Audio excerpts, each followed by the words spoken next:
What if I told you that the Lancia Delta Integrale, now a six-figure holy grail, was once the car dealers couldn't give away? What if the shape that collectors chase across R.M. Sotheby's auction rooms today was 40 years ago rusting quietly in supermarket car parks because nobody wanted it? Every corner of the car world has its holy grails. Not just the Ferraris and Bugattis everyone already knows about, but the oddballs, the homologation specials, the factory mistakes, the last-of-the-line runs that somebody built almost by accident. So which cars are they? Why did they become untouchable? And how did a few of them go from scrapyard fodder to seven-figure garage jewelry?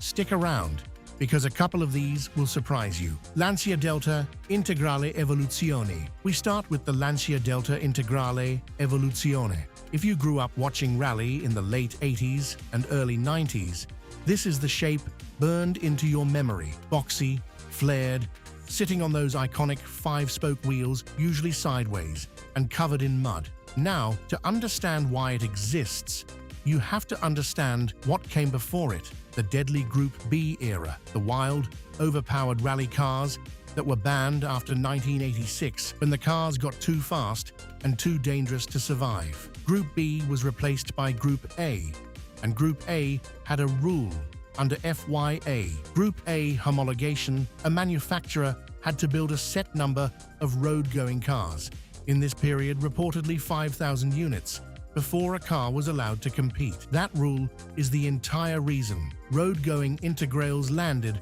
on dealer forecourts at all. And go rallying it did, winning the World Rally Championship Constructors title 6 years running from 1987 to 1992. The Evoluzione, or Evo, arrived in 1991 with wider tracks, blistered arches, and a 2.0-liter turbocharged 4, making around 210 horsepower in road trim. Here's the thing about the Integrale. For years, these were cheap, genuinely cheap. People bought them, thrashed them, let them rust, because Italian cars of that era rusted if you looked at them wrong and threw them away. Now, clean, low-mileage Evos, especially the final Giallo Ferrari and blue Edizioni Finale special editions, sell for the price of a new performance saloon. Bring a trailer results for tidy Evos have climbed steadily, and the Haggerty Price Guide has tracked the same upward line for years. The market woke up and realized they weren't making any more homologation Lancias. We didn't value it until it was gone. Story plays out again and again, and our next car is maybe the purest example of it. BMW E30 M3 Sport Evolution. The BMW E30 M3. Everyone loves an E30 M3 today, but the specific grail here is the Sport Evolution, sometimes called the Evo 3, built in 1990. Like the Lancia, it existed because of Group A homologation. BMW had to build road cars to go touring car racing. BMW made just 600 Sport Evos. Under the bonnet sat an enlarged 2.5-liter version of the S14 four-cylinder, hand-built, screaming past 7,000 revolutions per minute and producing 238 horsepower. That doesn't sound like much now, but this was a car that weighed around 1,200 kilos and was built for one reason: to win in touring car racing, which it did comprehensively across Europe. What makes the Sport Evo special isn't just the engine, it's the details. Adjustable front splitter and rear wing. Thinner glass to save weight. Smaller bumpers. It came only in black or red.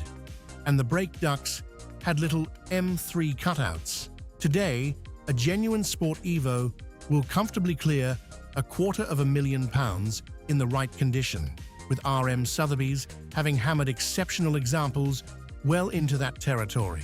The ordinary E30 M3 is a hero. This is the version the heroes wanted. Speaking of cars built purely to satisfy a rulebook, let me take you somewhere most people never think to look: Australia. Ford Falcon GTHO Phase 3. The Ford Falcon GTHO Phase 3, built in 1971, is the car Australians talk about the way Americans talk about the Hemi Cuda. It was a big, brash, four-door family sedan with a 351 cubic inch Cleveland Phoebe 8 stuffed under the bonnet, tuned for Bathurst, the brutal touring car race held on Mount Panorama.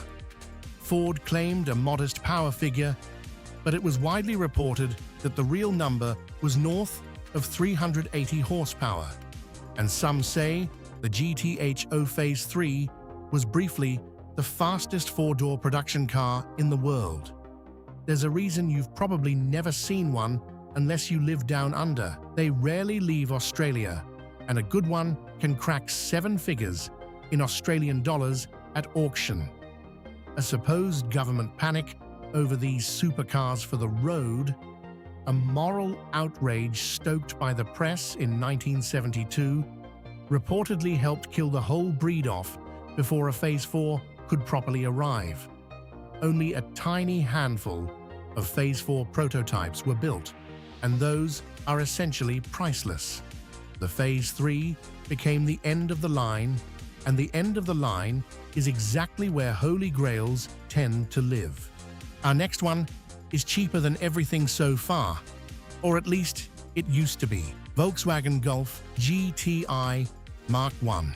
The Volkswagen Golf GTI Mark I. Stay with me, because I know a base model hot hatch sounds like an odd thing to call a grail, but the earliest cars, the 1976 to 1979 Mark I GT, is with the 1.6-liter fuel-injected engine making around 110 horsepower, invented an entire category. Before the GTI, small, cheap, and genuinely fast wasn't really a thing you could buy. Volkswagen almost didn't build it. The story goes it started as a skunkworks project by a small group of engineers, reportedly working somewhat unofficially, and management had to be talked into it. The car weighed under 850 kilos. It had that famous golf ball gear knob and the red pinstripe around the grille. For decades, you could buy a rough one for pocket money. Not anymore. The Hagerty price guide now lists clean, original early cars at multiples of what they cost a decade ago, and the best right-hand drive examples on Bring a Trailer have shocked people who remember these as throwaway commuters. It's the same pattern as the Integrale, the disposable car becoming the irreplaceable one. Now a car that was expensive and special from day one and only got madder. Jaguar XJ220. The Jaguar XJ220. In 1988, Jaguar showed a concept promising a V12, four-wheel drive, and a 220 miles per hour top speed, hence the name. Deposits flooded in, then reality arrived. When the production car appeared in 1992, the V12 was gone, replaced by a twin-turbocharged 3.5-liter V6, derived from a rally engine, and four-wheel drive had become rear-wheel drive. Buyers were furious. Some tried to claw their deposits back and reportedly ended up in court. And here's the irony. The car everyone was disappointed by was on paper one of the fastest production cars in the world. It recorded a run of around 217 miles per hour and briefly held the production car speed record. It was over 5 meters long, and Jaguar built just over 270 of them. For years, they were the cheapest way into supercar ownership because of that V6 stigma.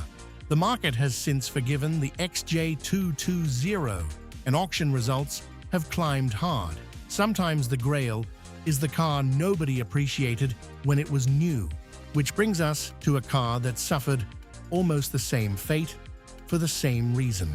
Lexus LFA. The Lexus LFA, Toyota's luxury brand, spent the better part of a decade reportedly restarting the whole project partway through when they switched the body from aluminium to carbon fiber, building a supercar almost nobody asked for. When the LFA arrived in 2010, it had a 4.8-liter V10, developed with Yamaha, revving so fast that Lexus fitted a digital tachometer because a physical needle couldn't keep up. It made 553 horsepower and sounded, by near universal agreement, like nothing else on the road. Lexus built exactly 500, hand-assembled, and famously lost money on everyone. At launch, around £340,000, people balked. A Lexus dearer than a Ferrari? Some sat unsold. Now the LFA is one of the most sought-after Japanese cars ever made, with RM Sotheby's and bring a trailer sales pushing values well past the original list price. The engineers reportedly built it not to make money, but to prove they could. And that kind of car almost always ends up a grail. Our next entry might be the maddest of the lot. Bugatti EB110. The Bugatti EB110. Before Volkswagen resurrected Bugatti with the Veyron, an Italian entrepreneur named Romano Artioli bought the name and, in 1991, launched the EB110 from a gleaming new factory near Modena. It had a 3.5-litre V12 with 4 turbochargers, 4-wheel drive, a carbon fiber chassis, and scissor doors. In its hottest supersport form, it made around 600 horsepower and could reportedly nudge 220 miles per hour, competing head-on with the Ferrari F40 and the Porsche 959, the defining supercars of that era. The problem was timing. The EB110 launched straight into a global recession. The supercar market collapsed, and Artioli's Bugatti went bankrupt in 1995 after building only around 130 cars. One famous owner, briefly, was Michael Schumacher, who bought a yellow one. For years, the EB110 was overshadowed, the forgotten supercar, stuck between the F40 and the McLaren F1. Now it's recognized as the technical marvel it always was, and prices have followed. It's the grail for people who like their holy grails with a side of tragedy. And on the subject of the McLaren F1, I can't do a video like this without it. McLaren F1. The McLaren F1 from 1992 is the one everyone points to, and for once, the hype is deserved. Gordon Murray designed it with no compromises, a central driving position with a passenger seat on each side, a 6.1-litre BMW V12 making 627 horsepower, and a chassis lined with gold foil in the engine bay, because gold is a brilliant heat reflector. It weighed just over 1,100 kilos. In 1998, a modified version hit 240.1 miles per hour, making it the fastest production car in the world, a record it held for years. McLaren built 106 in total, of which only 64 were the standard road car. Murray reportedly never intended it as a speed record car. The top speed was almost a byproduct of doing everything else right. And the values? A McLaren F1 today is a comfortably 8-figure car. Recent RM Sotheby's sales have set records for the model. It is, for most people, the definitive holy grail, the one that got the formula so right that nearly everything since has been chasing it. Let me finish with something completely different. Toyota 2000 GT. The Toyota 2000 GT, built between 1967 and 1970, was Japan's first genuine attempt at a world-beating grand tourer, and almost nobody saw it coming. Long, low, and impossibly elegant, it had a 2.0-litre twin-cam straight six developed with help from Yamaha, making a modest 150 horsepower. It wasn't blisteringly fast, but it handled beautifully, and it proved a point the world wasn't ready to hear in 1967, that Japan could rival the best of Europe. Toyota built only around 351, and it famously appeared in a 1967 James Bond film, a convertible made specially, reportedly because the leading man was too tall for the coupe. For years, it was a curiosity. Today, the Toyota 2000 GT is the most valuable Japanese car in the world. with RM Sotheby's having sold examples for well over $1 million. From the country that would later give us the humble Corolla came a car that now sits in the same rooms as the Ferraris. That's about as holy grail as it gets. So there they are. The Integrale that got binned, the LFA nobody would buy, the Falcon a government tried to kill, and the F1 that got everything right the first time. Some became grails because they were the last of their kind, some because they were the best of their kind, and a few because the world was just too slow to notice what it had. Now I want to hear from you. We've covered the ones that already made it, but which car is next? Is the Nissan Skyline R34 GTR the next big holy grail? Or has it already got there?